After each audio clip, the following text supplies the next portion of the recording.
एक गांव में निशा नाम की लड़की अपने माता पिता के साथ रहती थी, पर बीमारी की वजह से निशा की मां का देहांत हो गया था, जिस वजह से उसके ऊपर दुखों का पहाड़ टूट पड़ा था। अब निशा के पापा और ज्यादा दुखी रहने लगे थे, क्योंकि उन्हें अब निशा की शादी करनी थी। वहीं निशा के पापा सुरेश का एक दोस्त लंदन में रहता था। जब उसे यह बात पता चली तो वह काफी दुखी हुआ। उसका नाम जेम्स था और उसके बेटे का नाम सैम था। एक दिन जेम्स ने सुरेश को लंदन घूमने के लिए बुलाया। अपने दोस्त के बुलाने पर सुरेश अपनी बेटी निशा के साथ लंदन पहुंच गया। जब सैम ने निशा को देखा तो उसे वह पहली ही नजर में पसंद आ गई और जेम्स को भी निशा बहुत पसंद आई। जेम्स ने सुरेश से कहा, अरे सुरेश, मुझे बहुत दुख है कि तुम्हारी पत्नी का देहांत हो गया। अगर आप बुरा न माने तो तुमसे एक बात कहूँ। मैं आपकी बेटी को अपने घर की बहू बनाना चाहता हूँ, क्योंकि मुझे निशा बिटिया बहुत पसंद है। ये सब आप लोग क्या कह रहे हैं? मेरी निशा बिटिया तो गांव की लड़की है और आप लोग तो बड़े ऊंचे घराने के लोग हैं। मेरी बेटी को आप अपने घर की बहू बना सकते हैं। वो कभी अपने गांव से बाहर शहर तक को नहीं देखी है। नहीं नहीं, ऐसी कोई बात नहीं है।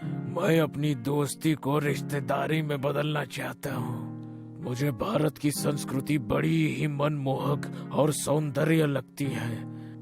निशा बिटिया हमारे घर की बहू बनेगी तो हमारे पूरे परिवार के लिए बड़े ही प्रसन्नता की बात होगी। ये मेरे लिए भी सौभाग्य की बात होगी। इससे बड़ा हमारी बिटिया के लिए क्या हो सकता है। हमारी दोस्ती रिश्ते में बदल जाएगी और बिटिया आपके घर की बहू बन जाएगी। और फिर उन दोनों की शादी हो जाती है। फिर निशा अपने पति के साथ आराम से लंदन में रहने लगती है। धीरे धीरे समय गुजरता गया। निशा और सैम बहुत खुश रहते थे। वहीं तीज और छठ की पूजा का त्योहार आ रहा था। एक दिन निशा के पिता सुरेश ने उसे फोन किया और निशा से कहा, अरे बेटा, अब तो तीज और छठ पूजा आने वाली है। तुम्हें याद तो है ना? क्योंकि तुम्हारी माँ के जाने के बाद अब यह त्योहार तुम्हें ही मनाना है। हाँ पापा, मुझे पता है। आप चिंता मत कीजिए।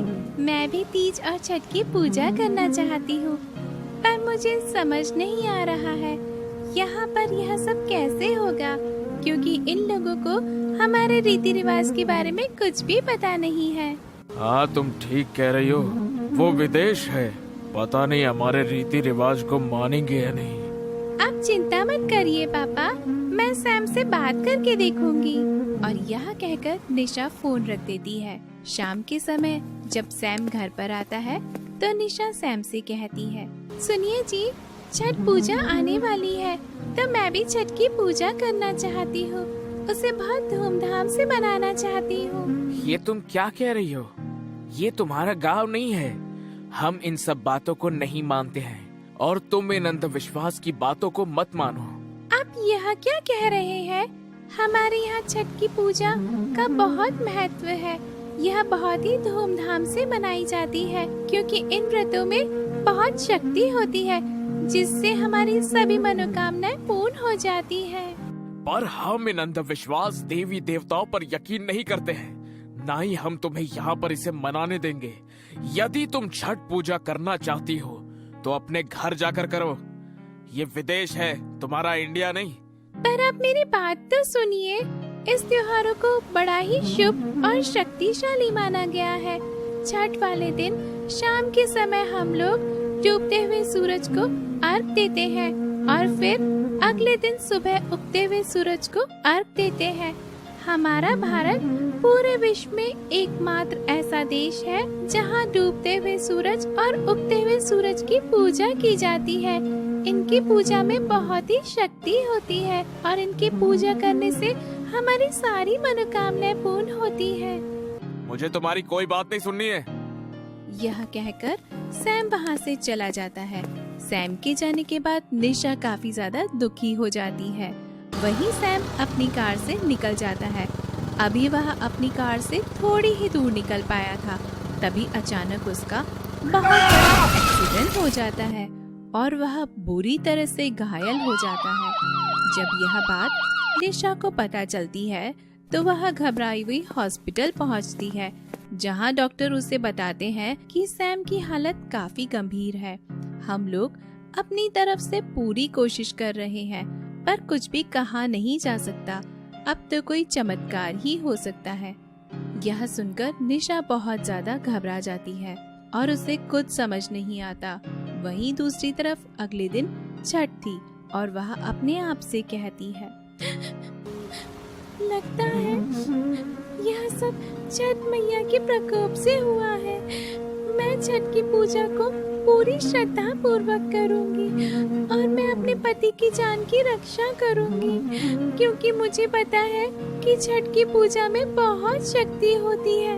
3 दिन के बाद छठ का त्योहार आ जाता है और वह छठ का व्रत करती है, जिससे एक चमत्कार होता है और सैम की हालत सुधरने लगती है, जिसे देखकर डॉक्टर भी काफी हैरान हो जाते हैं।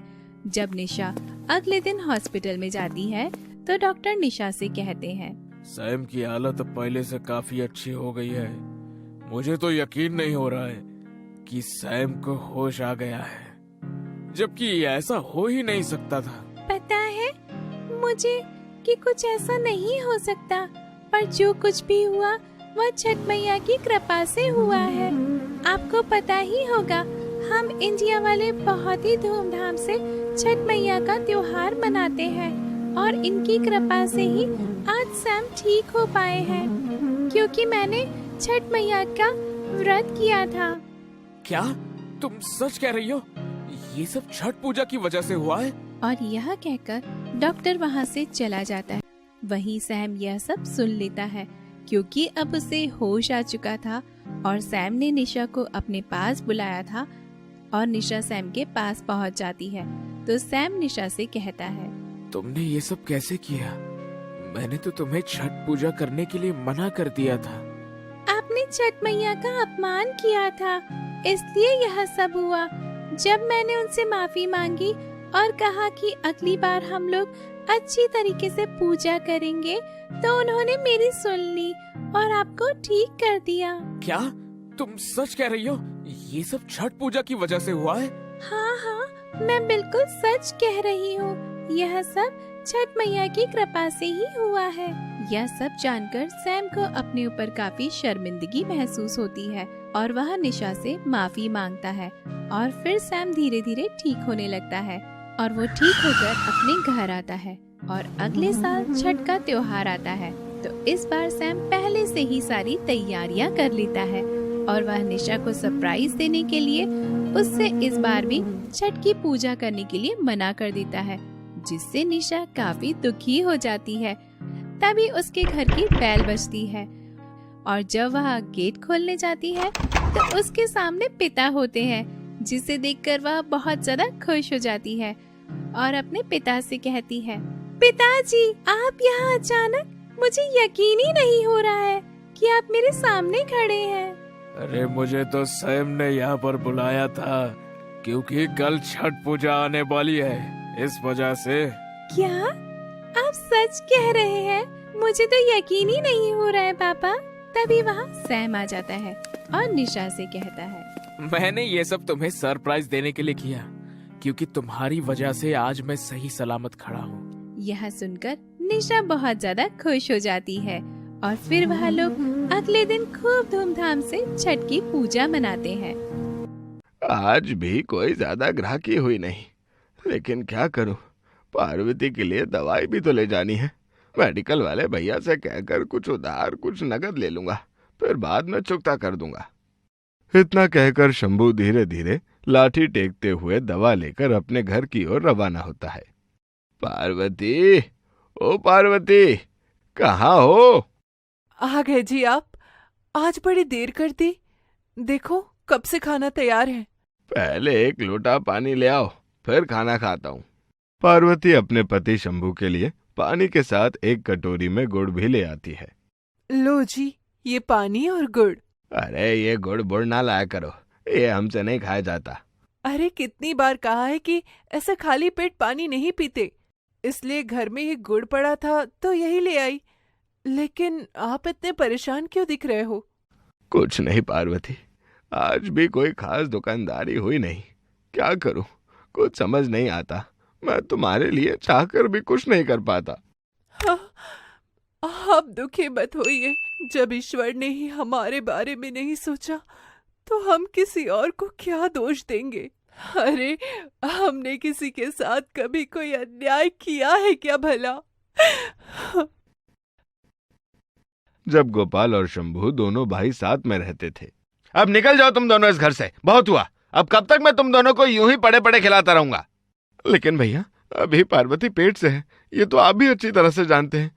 बस एक बार बच्चा हो जाने दीजिए, फिर हम दोनों आपके कहे बिना ही यहाँ से चले जाएंगे। अरे जिए या मरे, मुझे इससे कोई फर्क नहीं पड़ता। तुम दोनों बस निकल जाओ यहाँ से। लेकिन भैया, माँ पिताजी के इस घर पे मेरा भी तो उतना ही हक है ना, जितना कि आपका। फिर आप हमें इस तरह घर से क्यों निकाल रहे हैं? भाभी, मैं आपके पैर पड़ती हूँ, आप हमें घर से नहीं निकालिए। हम इस ठिठुरती रात में कहाँ जाएंगे? अरे जहाँ भी जाओ, लेकिन यहाँ तुम मियाँ बीवी हमारी छाती पर मूंग ना दलो। अरे हमारे सास ससुर तो मर गए, लेकिन इन्हें हमारे पल्ले बांध गए। उस ठिठुरती रात में शंभू के भाई भाभी उसे उसकी पत्नी पार्वती के साथ घर से निकाल देते हैं और पूरा घर और जमीन जायदाद हड़प लेते हैं। उस अंधेरी रात में एक गाड़ी की टक्कर लगने से पार्वती जमीन पर गिर पड़ती है और उसका बच्चा उसके पेट में ही दम तोड़ देता है। उसके बाद शंभू अपना हक पाने के लिए खूब कोर्ट कचहरी करता है, लेकिन पता चलता है कि उसके बड़े भाई गोपाल ने पहले ही उससे धोखे से साइन करवा रखे हैं। तभी बर्तन गिरने की आवाज से दोनों का ध्यान टूटता है। कोई बात नहीं पार्वती, बीती बातों का गम नहीं करते। कैसे गम ना करूं जी, उस रात ने मुझसे माँ बनने का सुख भी छीन लिया। पार्वती के इतना कहते ही शंभू पार्वती को गले लगा लेता है। अरे कहाँ तुम पार्वती इन बातों में उलझी हो? अच्छा, आंसू पोंछो और मुझे जल्दी से खाना परोसो, बड़े ही जोरों की भूख लगी है। शंभू की कोई संतान नहीं थी और अब उसकी पत्नी भी कुछ अधिक बीमार रहने लगी थी, जिससे उसका हृदय द्रवित रहता था। आमदनी का एकमात्र जरिया फलों का ठेला, लेकिन कुछ समय से उसकी हालत भी बड़ी ही खस्ता थी। लेकिन एक चीज थी जो शंभू शुरू से लेकर अभी तक शंभू के साथ थी, वो थी उसकी ईमानदारी। अरे कहाँ परेशान हो रहे हो चाचन फलों के चक्करों में? जाओ घर जाकर आराम करो तुम। अरे गिरिराज बेटा, मेरी अगर ऐसी स्थिति होती तो मैं उस उम्र में ईश्वर का भजन ही करता, लेकिन मेरे घर में तो एक मैं ही कमाने वाला हूँ। जब मैं ही हूँ तो कैसे ये काम छोड़ दूं? आओ आओ, ये लो ताजा और बढ़िया फल। अरे ऐसे फल कहीं नहीं मिलेंगे पूरे बाजार में। शंभू भी आवाज मारने लगता है। सेब 80 रुपए किलो, सेब 80 रुपए किलो।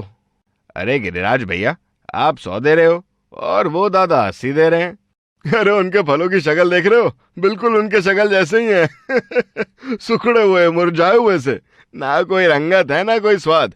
और मेरे सेब देखो एकदम लाल, केले देखो एकदम पके हुए।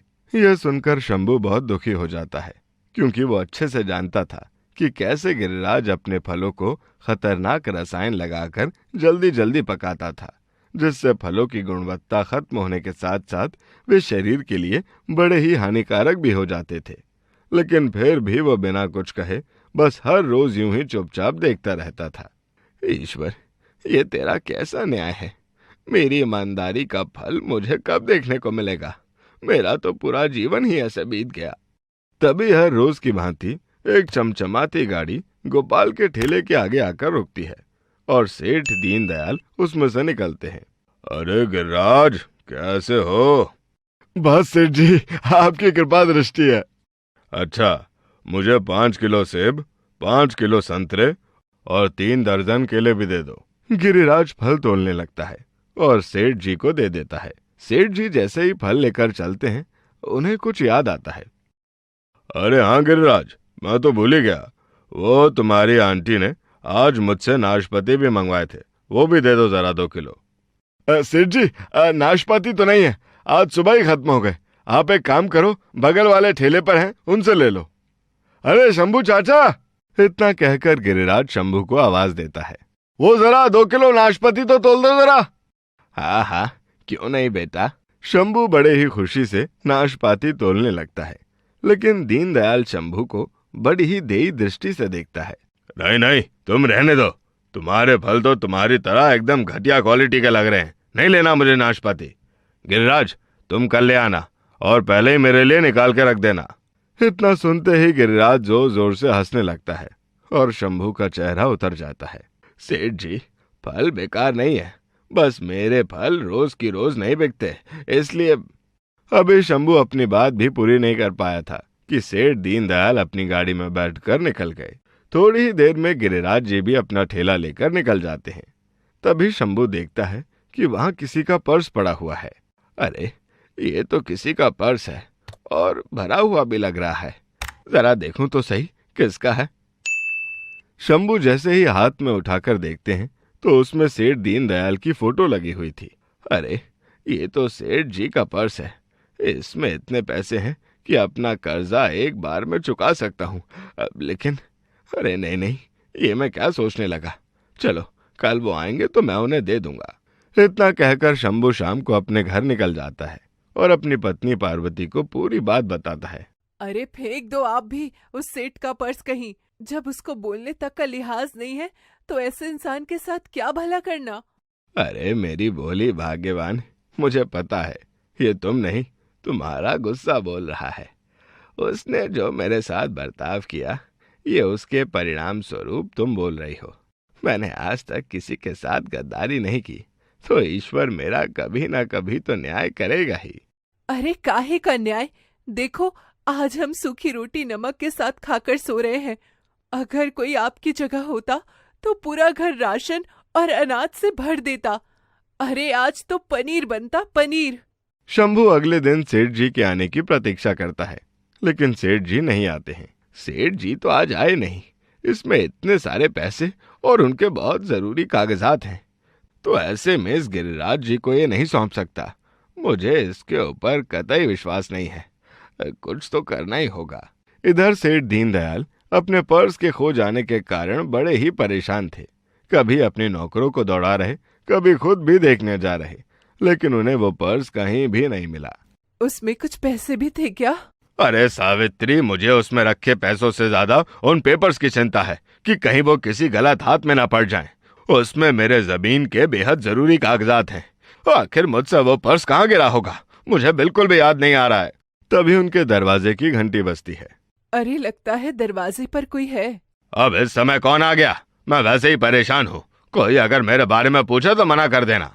सावित्री जी जाकर दरवाजा खोलती है। सेठ जी घर पर हैं क्या?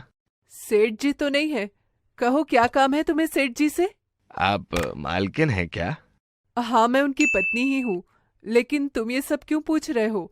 और तुम आखिर हो कौन? जी मैं शंभू हूँ और मैं सेठ जी को ये पर्स लौटाने आया हूँ। ये सही हाथों में पहुंचे, इसलिए ये सब पूछना मेरी जिम्मेदारी है। इतना कहकर शंभू पर्स देकर चलने लगता है, लेकिन ये बात सेठ दीनदयाल के कानों में पड़ती है तो वो भागते हुए आते हैं। अरे रुको रुको शंभू, तुम यहाँ कैसे? और ये पर्स? अरे सेठ जी नमस्कार, ये आपका पर्स। आओ आओ अंदर बैठो। अभी भी सेठ जी के मन में शंभू की ईमानदारी को लेकर तरह तरह के विचार चल रहे थे, लेकिन जब उन्होंने देखा कि उनके पर्स में से एक भी पैसा इधर उधर नहीं हुआ तो वो गदगद हो गए। फिर शंभू ने पूरी कहानी बताई कि किस तरह से उसे ये पर्स ठेले के पास पड़ा मिला था। शंभू, मैं तुम्हारी ईमानदारी से बहुत अधिक प्रभावित हूँ, मैं तुम्हें इसके बदले इनाम देना चाहता हूँ। अरे सेठ जी नहीं नहीं, बस मैं चलता हूँ। नहीं, वाकई में मुझे तुम्हारे जैसे ईमानदार लोगों की आवश्यकता है। तुम आज ही से मेरे घर में रहो और इसकी देखभाल करो। खाना पीना रहना पहनने के साथ साथ तुम्हें अच्छी सैलरी भी दी जाएगी। नहीं मालिक, वहाँ झोपड़ी में मेरी बीवी और मैं यहाँ कैसे? अच्छा, तुम्हारी बीवी भी है, तो तुम दोनों यहाँ मेरे सर्वेंट क्वार्टर में रहो और आराम का जीवन जियो। शंभू अगले ही दिन अपनी पत्नी पार्वती के साथ सेठ दीनदयाल के घर रहने लगता है और कुछ ही दिनों के बाद पता चलता है कि शंभू के बड़े भाई के बेटे की नशे की हालत में ट्रक के नीचे आ जाने से मौत हो गई। और तो और गिरिराज भी ऐसे जहरीले केमिकल वाले फल बेचने के कारण जेल की हवा खा रहा है। देखो पार्वती, मैं ना कहता था कि ऊपर वाले के घर देर है अंधेर नहीं।